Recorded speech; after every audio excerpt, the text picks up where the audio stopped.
Into the Pit is a first-person shooter roguelite with crazy hand powers and some unique graphics. The visuals are what interested me first. The village looks covered in grime from all these dark rituals. Then the gameplay is fast-paced and pulled me in because I had to find out what the heck is going on in this pit. Well, to start, you're reluctantly seeking out your cousin who has gone missing. They were after the occult, especially when trying to travel to other worlds by dark rituals. Look, it's a bad situation, and I wouldn't walk into a town with this kind of aura, but you do what needs to be done to find your cousin.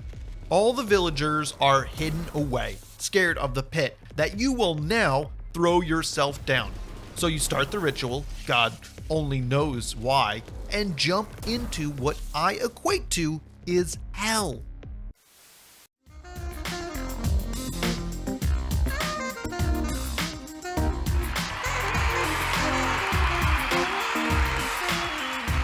Today, we're making a special recipe for diving into a hellish pit with horrible monsters. All you'll need is one ritual rune as a key. Now you can use more than one, but we're following my grandmother's recipe today. Next, you add your support runes, which will power you up. For example, the rune of health allows you to start with additional health. Another example, the rune of fortune will give you a chance to double your moat pickup. With one key and 6 support runes or less, you have yourself a dark ritual. Doesn't that look tasty?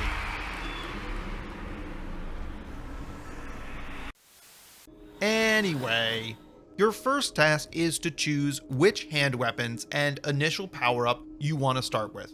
You get to choose between 3 random weapons for each hand, and there are duplicates. If you really wanted, you could choose the same weapon for each hand if they're available. I'll talk a little more about the weapons and power-ups later. Let's get to the good stuff. Each pit is made up of 5 levels, and the top 4 levels have 8 doors to choose from. The final 5th floor has a boss. While there are 8 doors, you do not need to go through all of them, but you will need to choose 1 door per each side of the room. That's 4 per level. You'll want to choose the door which gives you the resources or motes you want to collect. Then it will close the other door on the side. I never found it to be difficult which one to select, but I did enjoy making the decision of what was best for me in the moment. Don't worry, I will go further in depth about the motes very soon. These rooms are small, maze-like arenas with a mix of melee and ranged enemies. The goal isn't to kill them all or even pick up all the motes. Instead, you must break all the keystones. The enemies are so relentless, you'll probably end up having to kill them all anyway. But I want to note that very often there is more than 1 keystone per room. You will have to break all of them before it's over. Which room you find is randomized, but the layouts do repeat. After several hours, you'll start to recognize them. It's not that bad, but I wanted to be clear. Also, I said the rooms are mazes, but they're so small that you're not going to get lost. There's a beam of light straight up from a keystone to help you find your way. That's very smart from the developers. Playing through these rooms is the game. You'll be doing it a lot, and you'll get quite good at realizing there's an enemy lurking behind every corner. While the game is fast, moving too fast is a death sentence. So if this part of the game looks fun, then that's a good sign. The bosses at the bottom are such a small portion of the game, and they're actually pretty easy. The combat is what you see is what you get. The hand weapons are fun, and there's a bunch of options, but they're all kind of doing the same thing. I almost miss guns for their simplicity and ammo counts or clip sizes. With hands, it's a little bit of a guessing game. I tried to run with 2 short-range weapons, and it was a little more tricky, but not enough to deter me from doing it again. Most of the dangerous enemies chase you, so short-range weapons are good enough. The point is, choosing a weapon doesn't change how you play the game. It's a little disappointing. Anyway, after you finish a room, you're offered a choice of upgrade. One option is for your left hand, one for your right, and one general option. You only get to pick one though. It can end up where all the upgrades are stacked on your left hand. Seems a little weird, but it's not as big a deal as you might expect. I always picked the upgrade I wanted instead of going for any strategy, especially the ones that give you health back. Those are the most valuable. Health is the most difficult resource to manage, and if you're good enough at dodging most of the time, then you'll replenish your health easily with those upgrades. Other than that, the upgrades give more health, or poison enemies, or make them bleed, or shoot faster, or shoot farther. There are no bad options here. Keep in mind you cannot leave the pit without losing all your powers. You will want to complete the entire pit in one run. Finally, the motes. Each one you collect is for a different reason. When looking at the inventory screen, the 3 on the left are permanently collected, and the 3 on the right are for your current run only. We'll start from the top left. Motes of gold are used for buying in town. Motes of insight are used for upgrading your support runes. These are much more limited than any other type of mote. Motes of fire are used when crafting a key rune. Motes of renewal are used for swapping out upgrade choices. If you don't like any of your options, then these are useful. However, the cost goes up the more you swap. Motes of luck increase your chance of getting a better upgrade. These are a little less easy to track. Motes of blood give you a second chance. If you're at the maximum blood motes you can carry, which is 10 the first time, then you get a free revival if you run out of health. Very useful and provides some safety to a run. But you can only pick up as many as you need.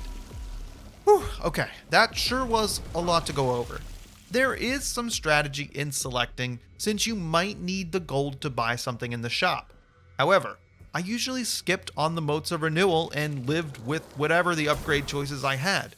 The strategy is also ruined a little since you can only carry so many motes of blood. There are support runes that give you a chance of a double mote pickup that can also come into play if you really need motes of gold or want to be greedy and maximize your motes of luck, which I recommend. Moving on to the villagers, which is the second reason you're diving into the pit. There are 3 in each pit you go into, and you'll have to finish the whole thing to get all 3. It's quite simple to save them since you only need to find them. Collecting villagers opens up more shops in the town and even more inventory. Everything is locked behind reaching a specific amount of villagers, which is a little weird to see a shop not selling something until 20 people are living there. Luckily, you don't have to spend the villagers, just reach the threshold. That would have been very weird and almost like holding them hostage. You have one shop selling runes, one for upgrading the runes, one for trading motes, and the most important one, selling key runes. As you know, you'll need these to fall deeper into the pit. My problem with Into the Pit is how repetitive it gets as you get closer and closer to finishing it. I got the bad ending because I didn't find all the villagers before defeating the final boss. I'm going to stop playing here because the idea of defeating the same rooms to get the last few villagers isn't enticing. Into the Pit is fun, but once you realize how it works, it becomes a little bit like a chore. The pits are all the same, there are no new upgrades, and the shops are pointless now.